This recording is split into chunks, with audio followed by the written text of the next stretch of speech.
Finally আমরা রাম মন্দিরের সামনে চলে এসেছি। জয় শ্রীরাম। প্রচন্ড রোদ, প্রচন্ড ভিড়। এই নিয়ে মনে হয় 7 কিলোমিটার প্রায় হাঁটছি। একটা লাইন দেখেছো, এখান থেকে 4টা ভাগে লাইনটা পার হয়ে গেছে। কাল তো ছিল রামনবমী। রামনবমীর আগে আমি যখন অযোধ্যাতে গিয়েছিলাম, সেই মুহূর্তে অযোধ্যা কিভাবে দর্শন করলাম, কতটা পথ আমরাকে হাঁটতে হলো, চলো সেটাই তোমাদের সাথে ছোট করে শেয়ার করি। আগের বছর এই টাইমে আমি গিয়েছিলাম অযোধ্যা দর্শন করার জন্য। তবে অযোধ্যার রাস্তাটা এতটা পরিমাণে ভিড় ছিল যে সেটা তো কল্পনারও বাইরে ছিল। যে রাস্তাটা আমরা 5 মিনিটের মধ্যেই দর্শন করতে পারতাম মন্দিরের সামনে দিয়ে, সেই রাস্তাটাই আমরাকে ঘুরে যেতে হয়েছিল প্রায় 8 থেকে 10 কিলোমিটার মতো এই রোদের মধ্যে হাঁটতে। তবে হাঁটার তো একটা আলাদাই মজা রয়েছে। প্রথমে তো অনেকটা রাস্তা মনে হলেও একসাথে যখন সকলে মিলে হাঁটছিলাম তখন তো এই হাঁটাটাও যেন অনেক বেশি ভালো লাগছিল। তাছাড়াও তো এই রোদের মধ্যে খালি পায়ে পুরো রাস্তাটা আমরাকে হেঁটে যেতে হচ্ছিল।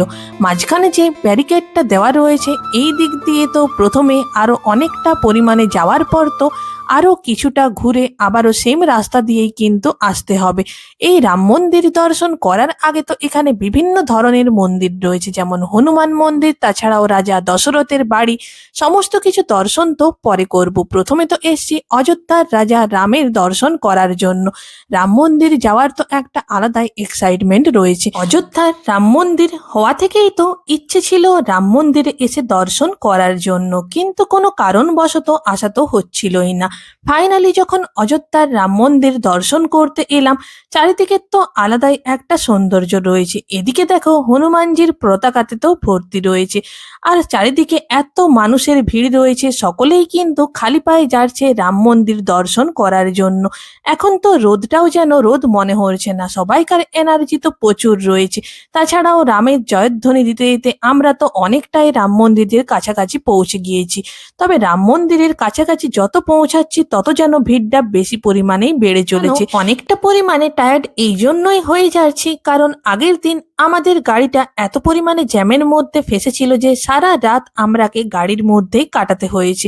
তারপর সকাল সকাল রাম মন্দির দর্শন করতে এসেছি। সকলের এনার্জি তো লো থাকলেও রাম মন্দিরের জয়ধ্বনি দিতে দিতে সকলে যখন এগিয়ে যাচ্ছিলাম, যত রাম মন্দিরের কাছাকাছি পৌঁছচ্ছি তত যেন সকলের এনার্জিটা বেড়ে চলেছে। এখানে তো বয়স্ক থেকে বাচ্চা সকলেই তো প্রচুর পরিমাণে এক্সাইটেড রয়েছে। কত মানুষজন এসেছে রাম মন্দির দর্শন করার জন্য।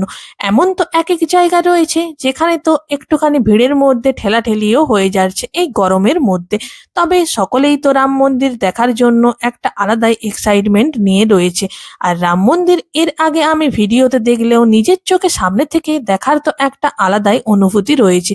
আর যত সামনের দিকে এগোচ্ছি ততই ভাবছি এরপর হয়তো মন্দিরের দর্শন পেয়ে যাব, কিন্তু অনেকটাই পরিমাণে আমরাকে হাঁটতে হয়েছিল।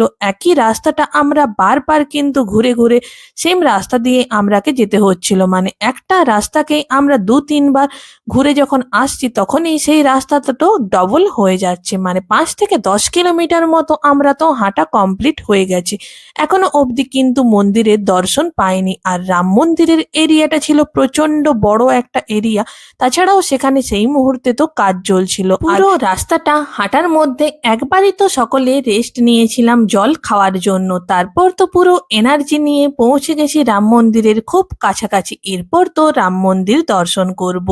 আর তোমরা কারা কারা অযোধ্যার রাম মন্দির দর্শন করেছো সেটা কমেন্টে জানাতে ভুলো না। আর কমেন্টে বলে যেও জয় শ্রীরাম। মন্দিরের ভেতরে ভিডিও করা এলাও থাকেনি, তাই তোমাদের সাথে শেয়ার করতে পারলাম না। এত ভিড়ের মধ্যেও ভালোভাবে রাম ভগবানের দর্শন পেয়েছি।